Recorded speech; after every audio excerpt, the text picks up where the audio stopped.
ചെയ്യുന്നു, സ്തുതിക്കുന്നു. ഈ പ്രിയപ്പെട്ട മദറിനെ കുറിച്ച് വളരെ നീണ്ട ഒരു ഓർമ്മയാണ് എനിക്കുള്ളത്. 1980 ചെറിയ ഫെയ്ത്തും സിദ്ധി ക്യാമ്പിലായിരിക്കുമ്പോൾ ഈ മദറ് ചെറിയ സിസ്റ്ററായിട്ട് അവിടെ വന്നു. തൻ്റെ സേവ വളരെ വിശ്വസ്തയോടുകൂടി അവിടെ ചെയ്തു. ഇന്ന് ഈ ഫെയ്ത്തോമിൽ എല്ലാ ഫെസിലിറ്റിയും ഉണ്ട്. എന്നാൽ അവിടെ യാതൊരു ഫെസിലിറ്റിയും ഇല്ല.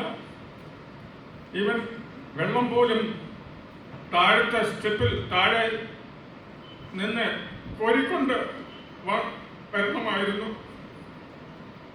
അതുകൂടാതെ വിശ്വാസികൾ വളരെ ചുരുക്കമായിരുന്നു. എങ്കിലും വളരെ സന്തോഷത്തോടെ തൻ്റെ സേവ ചെയ്തു. അതിനുശേഷം പല പ്രാവശ്യം ചെറിയ സിസ്റ്ററായിട്ട് പല പ്രാവശ്യം ജയ്പൂരിലെ സേവ ചെയ്തു. പ്രത്യേകം എനിക്ക് പറയാനുള്ളത്, ഞങ്ങളുടെ കുടുംബത്തോട് ഏറ്റവും അടുത്ത പേഴ്സണൽ സംബന്ധം ഉണ്ടായിരുന്നു. കുഞ്ഞുങ്ങളോട് എന്ത് വാത്സല്യം! അതുകൂടാതെ ആദ്യം ഇവിടെ ഉണ്ടായിരുന്ന വിശ്വാസികൾ എന്ന രീതിയിൽ ഞങ്ങളടുത്ത് പ്രത്യേകമായ സ്നേഹം, പ്രത്യേകമായ പ്രാർത്ഥനയും ഞങ്ങൾക്ക് വേണ്ടി ഉണ്ടായിരുന്നു. ഞങ്ങളെ കൺവെൻഷനിലെ ഡൽഹി കൺവെൻഷൻ പോകുമ്പോൾ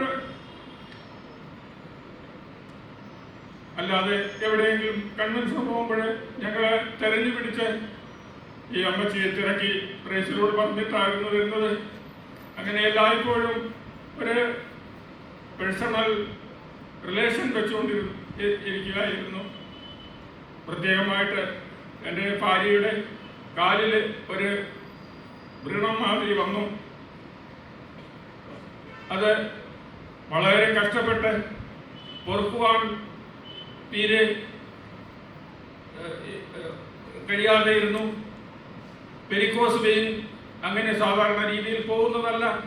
വെരിക്കോസ് വെയിൻ പൊട്ടി, അവിടെ നേർവ് പൊട്ടി, അങ്ങനെ സുഖമില്ലാതെയിരുന്നു. അവള് അമ്മച്ചിയുടെ അടുത്ത് പറഞ്ഞു.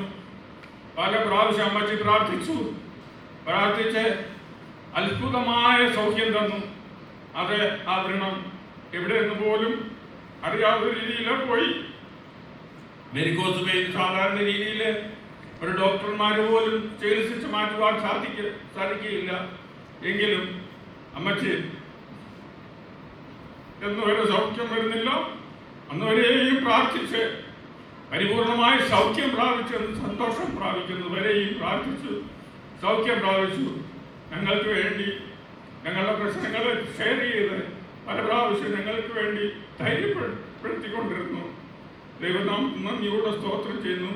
അതുകൂടാതെ മകനെ കുറിച്ച് ഒരു സ്ത്രീധനം എന്നുള്ള രീതിയിലല്ല, ഒരു പുരുഷൻ ഏത് രീതിയിൽ സേവ ചെയ്തു ആ രീതിയിലാണ് പാട്ടുകൾ എഴുതുവാനും, അതുകൂടാതെ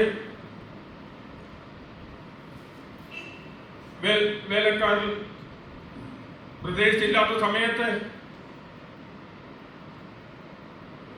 അത് ഇൻചാർജ് ആയിട്ടെടുത്ത് സഭയെ നടത്തുവാനും എത്രയോ പ്രാവശ്യം ഞങ്ങൾ കണ്ടിട്ടുണ്ട്. ദൈവനാം നന്ദിയോടെ സ്തോത്രം ചെയ്യുന്നു. ഒരു പ്രാവശ്യം മദർ പറഞ്ഞു, എനിക്ക് പ്രത്യേകം പ്രിപ്പറേഷൻ ചെയ്യേണ്ട ആവശ്യമില്ല, ഏത് സമയത്തും എൻ്റെ അടുത്ത് ആവശ്യം വന്നാൽ ഞാൻ ദൈവവചനം ഷെയർ ചെയ്യുവാൻ ഞാൻ തയ്യാറായിരിക്കുന്നു. കണ്ണു കാണാൻ വയ്യാത്ത സമയങ്ങളിലും ദൈവത്തിൻ്റെ വചനം ബൈബിള് അരച്ച് കലക്കി കുടിച്ചേക്കുന്ന രീതിയിൽ മദറിന് ബൈബിളിൻ്റെ വചനം അറിയാമായിരുന്നു. ബൈബിള് പ്രത്യേകമായിട്ട് വായിക്കേണ്ട ആവശ്യമില്ല. അങ്ങനെ എല്ലാ രീതിയിലും സഭയ്ക്ക് ഒരു താങ്ങും തണലുമായിരുന്നു. ഇങ്ങനെയുള്ള മദറ് നഷ്ടപ്പെട്ടതിൽ വളരെ സഭയ്ക്ക് വളരെ നഷ്ടമുണ്ട്. എങ്കിലും ദൈവരാജ്യത്തിൽ ഒരു പ്രഷ്യസ് സ്റ്റോണായിട്ട് ദൈവം സിയോനിൽ ചേർത്തുകൊള്ളതിന് നന്ദിയോട് സ്തോത്രം ചെയ്യുന്നു.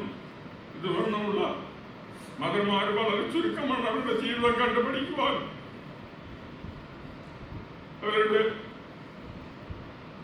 നടത്തിയ വഴികളെ ഞാൻ എൻ്റെ ജീവിതത്തിൽ പല കാര്യങ്ങളും പഠിക്കുവാൻ എനിക്ക് കഴിഞ്ഞു. ദൈവനാമം നന്ദിയോടെ സ്തോത്രം ചെയ്യുന്നു. അതുകൊണ്ട് അനേക ദേവദാസിമാരെ ദൈവം എടുത്ത് ഉപയോഗിക്കട്ടെ എന്ന് പ്രാർത്ഥിച്ചുകൊണ്ട് എൻ്റെ ഈ സാക്ഷ്യത്തിൽ നിന്ന്